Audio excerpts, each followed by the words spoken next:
Alright guys, listen up. So, got a busy day today. Obviously, last game of the regular season this morning, and then we're going to go into the playoffs. Looks like most teams are in contention, so there's seeding to be had and a playoff spot to be won, so it should be interesting. Guys, we got casino night tonight. So you just try to earn as many chips as you can today, and then that'll be about 7 o'clock. We'll have some light food there. So if you want to grab a big dinner, you should do that beforehand. But there'll be some sort of half apps and that sort of thing, and you'll get 2 drink tickets, and then there'll be a cash bar as well. It was a really fun night last year. Hopefully we can do that again. So hopefully see all you guys there. And there's a little twist this year. If anybody's interested, after 10 o'clock, when the casino night officially ends, we're going to have an unsanctioned late-night poker game in one of the breakout rooms. So if anybody wants to get involved with that, you'll take your poker chips, go to that room, and be there as long as you like. All right. Good morning. Good morning. Good morning. Good morning. All right. For those of you who had a chance to be at the barbecue, hope you were all here last night, but it was phenomenal. And I think one more, if you were here towards the end, the Tom and Ben demonstrated why this is a major league camp. You guys ran around, worked your ass off. Just take a look at the ball and see if you see anything different about that signature. Okay. Mr. Berardino, would you please stand up? Oh, Coach, stand up. How many years you been in professional baseball, sir, please? 55. 55 years. Take a look at this baseball. Look at you. That's pretty good, by the way. That's a dollar on me for catching the ball. What's wrong with that autograph? Signed it upside down. I'm sorry? Signed it upside down? Yeah. 55 years of professional baseball, Right. and you signed it upside down. So what do you think? It's worth money. It's worth money.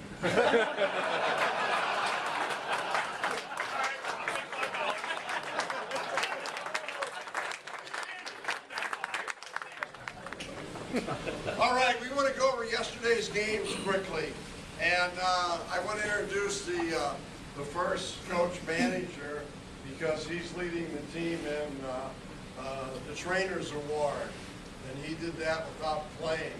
So you want to try to get him. Monty, let's hear it.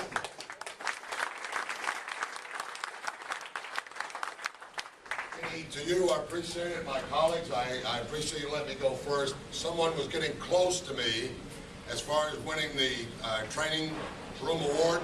I want to make sure that I stay out in front of them. So, guys, my team put up a terrific yesterday. A win in the morning, 3-0, against a pitcher who struck out 14. That's right, 14 of the Mavericks. But yet somehow we found a way to win 3-0. Some big hits in that ball game. Terrific pitching by Jamie Jeffers. Todd Owens goes 2+ innings and had never been on a mound in his life at any level of baseball.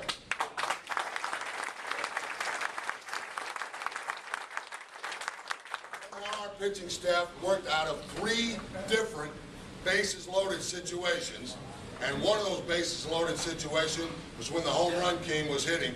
He hit it far, far, far, but just not quite enough to get it out of there to score. So great victory for the Mavericks in the morning. In the afternoon, Al Bumbry did a terrific job for 5 innings. We only had 2 hits for the first 5 innings. We being shut out 2-0. Where's Al? We'll have to get him to change his grip a little bit today. But by the 6th inning, our hitters had made corrections. We went to the run rule limit. We got 6 runs there. And then in the top of the 7th inning, 4 more to win 10-2.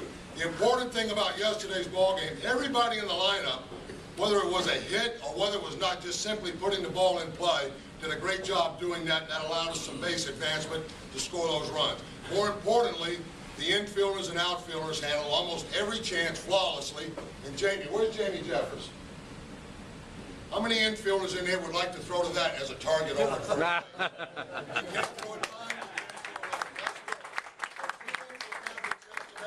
Keep it going, guys. It was tough to swallow. We came back in the second game. Strauss a couple of hits, Stackhouse a couple of RBIs. We won in the bottom of the 7th, 10-9. I have an MVP. Tony Mannis yesterday hit 2 triples. Wow. But the best part about it, Doc was at first. Doc scored from first, 100-year-old man.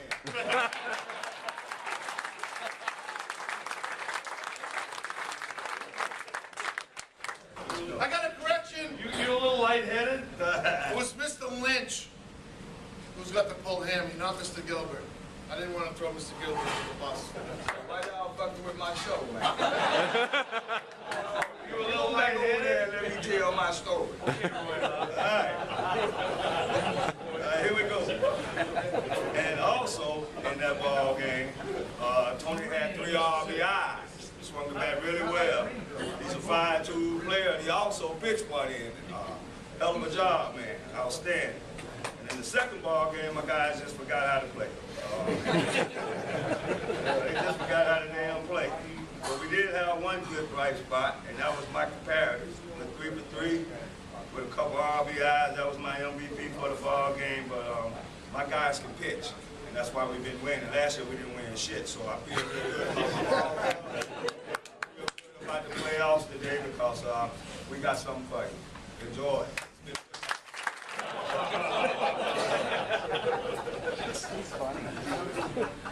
Notice this? 0-4. This is what happens. You wearing it? Nope.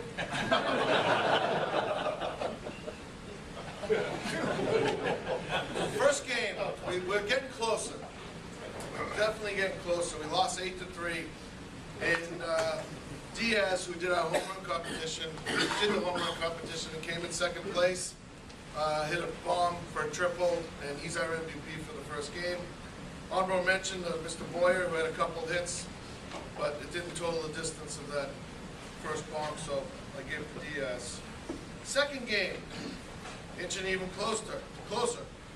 4-2 we lost in the coach pitch game. And we gave the MVP to Mr. Rowe. He had a couple hits.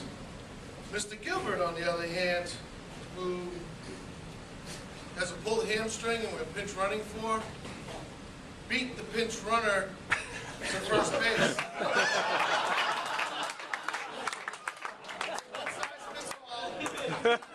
Squeeze into it. I'm glad you shaved this morning. So when they take pictures, you're going to look really nice. Okay?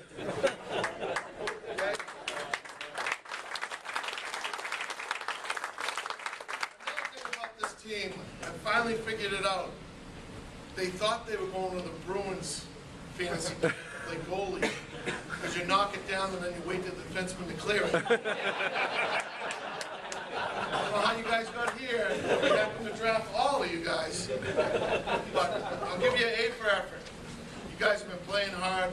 We got 4 guys pulled hammies, busted knee. I don't think we can field the whole team, maybe, but you guys are playing hard, and that's what counts. And you're having fun. We're laughing. That's what it's about. Patois is Meridian, Mississippi Patois. Not to be confused with Boomer Scott's Greenville, Mississippi Patois. Play with both of them. They're the best.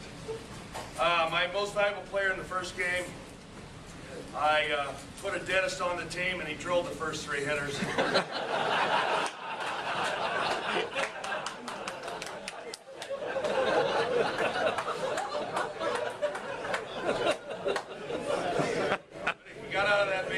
Situation, and then he got better. He started walking, guys. He got out of that situation, and you know, we were down 1 man. Young Rushford, he was on the DL because light sensitive. The trainer said it was tough for him. That was the only day. Morning game we had clouds. That's the one. But that's their opinion. My opinion is if you're breathing, you're playing. And if you're hitting, you're not having a runner for you, because I'm not going to hurt a healthy guy for you running out of the bedroom. So, Steve, where are you? Right here. Most valuable player. Through that, came in, saved.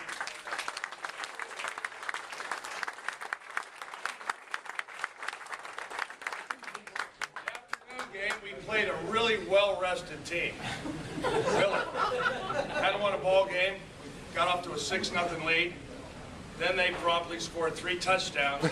And the the two-point conversion. I had never seen, I didn't know any of my players' names, but I sure knew their numbers. I saw them with their backs. My poor center fielder, John, had to take himself out of the game and get oxygen. And poor Al, our shortstop, made 14 cutoffs in that one inning, I think. But I thought the most valuable player got his first hit down here, and he got over to third base, scored our first run in our 6-run inning. And I told him to stand in foul territory, and he said, "I'll stand anywhere you want, Coach." He said, "I've never been to third before." Frank, where are you?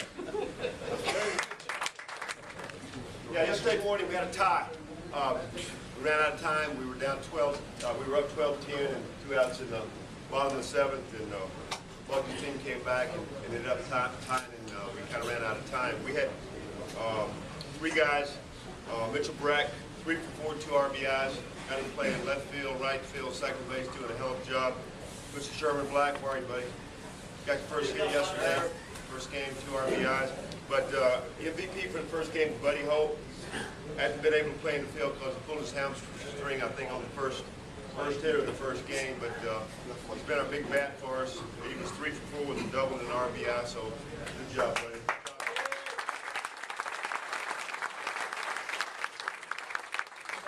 Came back with a good win, 42. We didn't swing the bat real well. My pitching is really bad, and that's the reason for that. But we did scratch out a 42 win.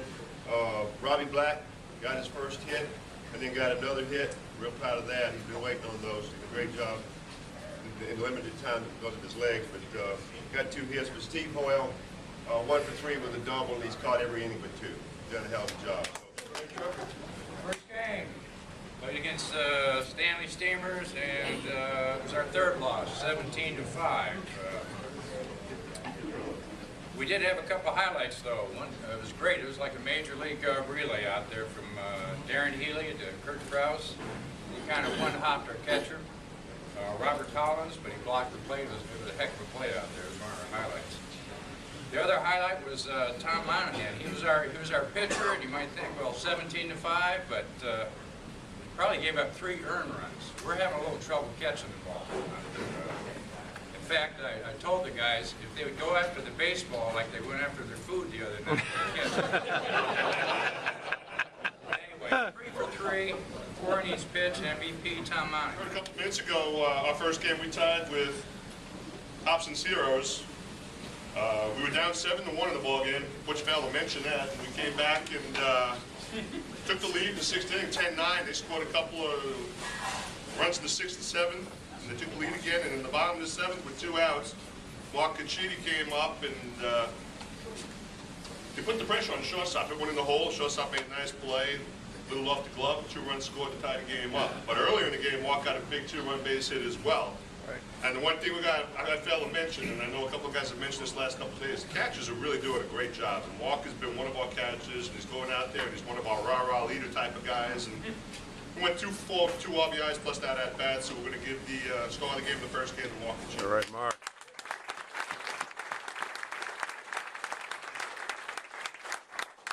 We went up against Getty's Bombers, and we kept it close for the first 4 innings. And then all of a sudden the floodgates opened on us, and they ended up scoring 11 straight on us, 16-4. We lost. We hit the ball a little bit. Their defense helped us a lot. But the one guy who really stood out in that game, and actually has been the most, and I think my team will, and Bugsy and everybody will verify this, one of the greatest guys I've ever met. It's been a pleasure having him on our team. You're talking about a guy with a fake knee, 2 fake shoulders. He's run 13 marathons. His best marathon was, what, 3:39, I think he said. He's 110 years old, but he tells us he's 63. But in all honesty, I mean, he's just a wonderful human being. He got his first base hit in the fantasy camp. We've got to give him the star of the game, and that's Johnny Guerin. All right, Johnny.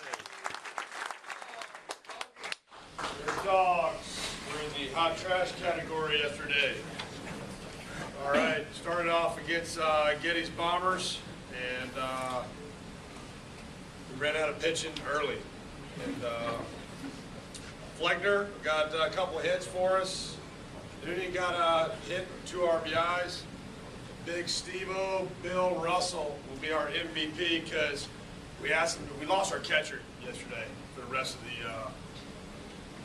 of the week. So obviously we got some guys come in here who probably didn't want to catch and then volunteered. So my hat goes off to the guys on my team for stepping up and getting back there behind the plate.